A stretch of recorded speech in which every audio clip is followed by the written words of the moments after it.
I had been living in Hanoi for a while, but by August I was in Saigon on what's known as a visa run.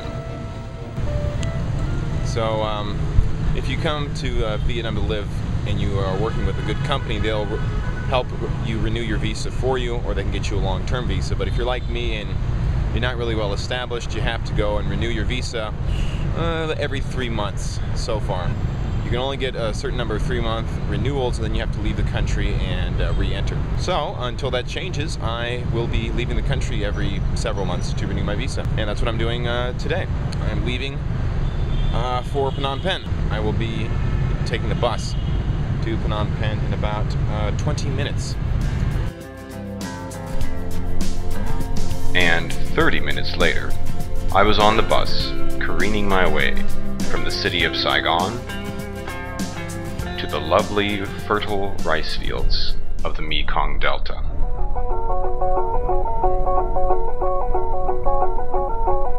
After only a few hours, we were across the border and driving through the floodplain. And finally, we crossed the river itself. Late in the afternoon, I was in a tuk-tuk, headed down to my lodgings. Then after a quick stop, I went back through town, past the main market, and got my visa renewed at a motorcycle shop, oddly enough. I had still some time left in the afternoon, so I walked down to the riverfront to relax.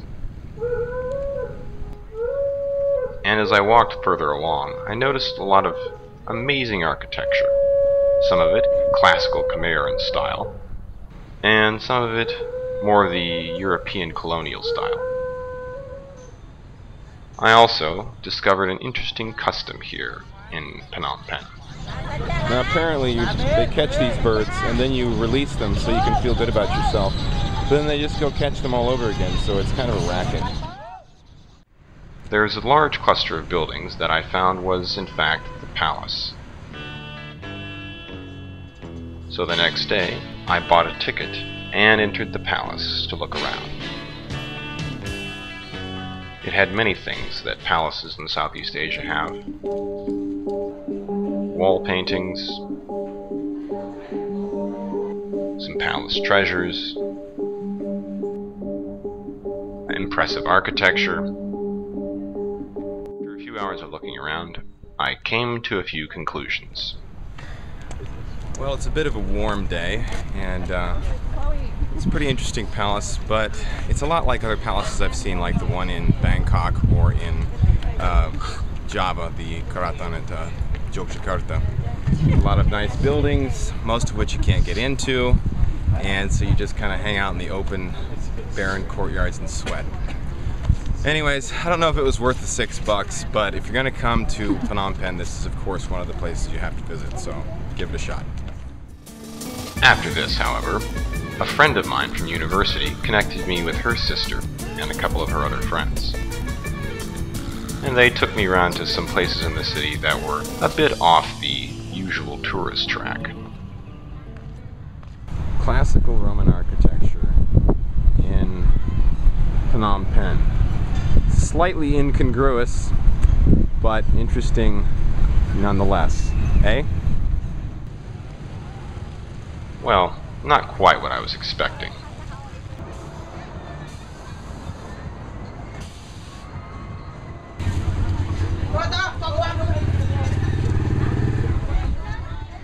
The next day I wandered through the market, taking in the sights and the smells.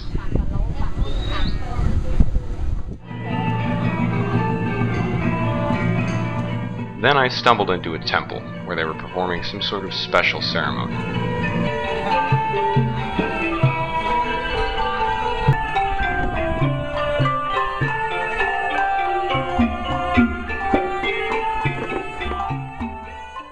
One of the monks found me and showed me the inside of one of the temples. It used to be a very old temple.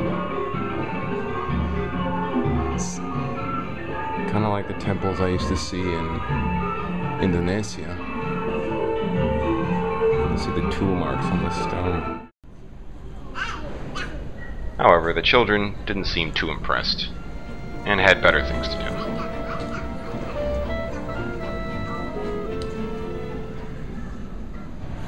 My time in Phnom Penh had been rather enjoyable. However, it was time for me to leave, so the next morning, I was back on my way to Saigon, and then from Saigon, on to Hanoi itself. Well, here I am in front of the Saigon Opera House. I just got done with a 6-hour trip, and I have another 6-hour wait until my flight leaves at about 9:30. And after that, I'll get into Hanoi at about, at least Hanoi the city, at about 1 a.m. So it's going to be a long day.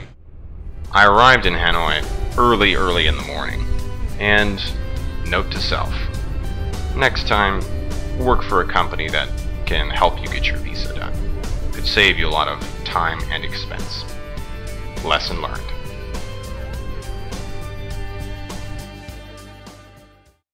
Hey, I should be a tour and then get money for it. Yeah, you get $20 an hour, right? Maybe, I don't know. I get half and half. That's 10. A little ambitious.